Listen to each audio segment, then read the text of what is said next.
Good morning again. This little chat is titled Be Like Water. I've been thinking about a lot, actually, thinking about how believers are to react in these particular days. I know I've done some of this in the past videos where I've touched on how we might respond in a world that's changing right before our eyes, and how do we stay ahead of the changes? How do we react and respond to those changes? How do we respond to each other when we encounter people, friends, or family who have different views, be it political or medical or religious, spiritual differences?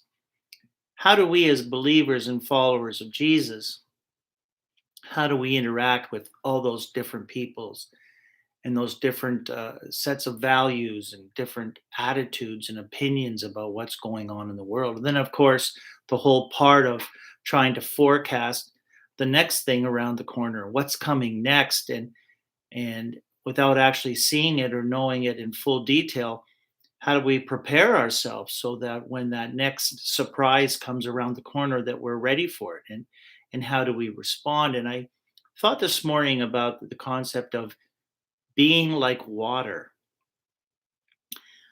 If you were to put water in a glass and you were to slowly start to drop into that glass of water, you were to drop in these pebbles. So a pebble would represent something new in your life that you're going to have to cope with, something that you didn't necessarily know was coming, but there it is. It's been dropped in the glass, and it now takes up a spot in your life. And the water is representing you in your life, and you as a follower of Jesus. So now what you do is, this thing is in your life. You can't extract it. It's there. It's made a place in your life. It's impacted you. The water didn't change. The water stayed.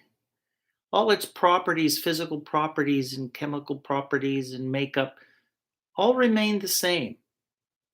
And that item, that issue that got dropped into your life, the water surrounded it, took it in. There was a displacement of space. That pebble took some space, but the water surrounded it. The water didn't change.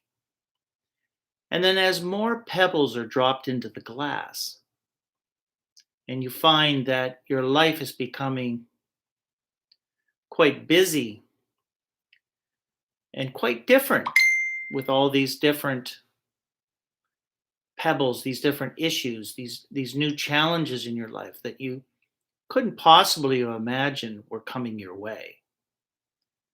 The loss of rights, the change in the world's attitude about, well, practically everything, and whether or not you're on the right side socially. And are you finding that your Christian faith now is actually causing a difference or a separation from what the general population around you believes?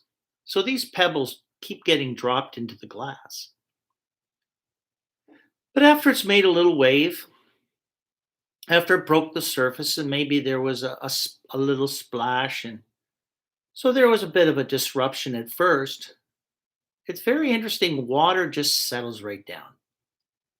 It goes back to being that calm surface at the top that it was. The water's not moving.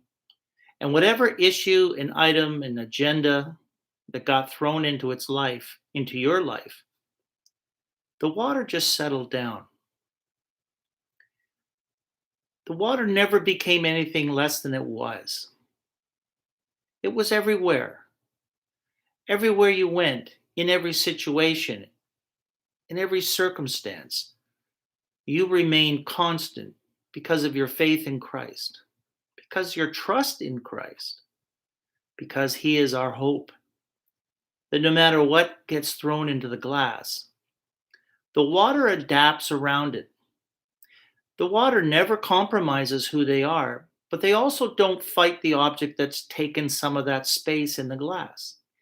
They allow it in. They didn't ask for it to start with, but now that it's there, the water settles down. The water is at peace. Not a great illustration, not a great lesson, but if you can think about that, that no matter what comes your way and gets thrown at you, what new circumstance that just was unseen yesterday, but now is a reality in your life and you have to deal with it. And they keep changing the rules. And it seems like some things are getting a little more intense. So maybe the stones or the pebbles are getting a little bit bigger that are being dropped into the glass. The point is, no matter how much is dropped into the glass, the water adapts. The water takes it in, and the water as quickly settles and remains what it is. And so, if that's a little bit of help to somebody, try to be like water. Things will come into your glass. You didn't ask them to be there. But because of your hope in Christ, as soon as that little pebble settled at the bottom of the glass, the water was at peace again. Because we're not affected by the pebbles put in the glass. Our faith is in Christ. And that's where we get our peace. So try to be like water. It goes where it goes. It can't be held back from anything. Your Christianity, your faith, your witness is going to be seen everywhere in every aspect of your life. It's under the pebbles and around the pebbles and on top of the pebbles. Pebbles aren't winning. The water completely surrounds the pebbles. So regardless of the circumstance or situation, your faith in Christ, your testimony, your witness surrounds the issue or the agenda or the item that's come into your life. You are, in fact, the domineering element, and yet seemingly the most passive. You allowed these pebbles to come in, but immediately settled. So God bless you. Have an amazing day. Take care.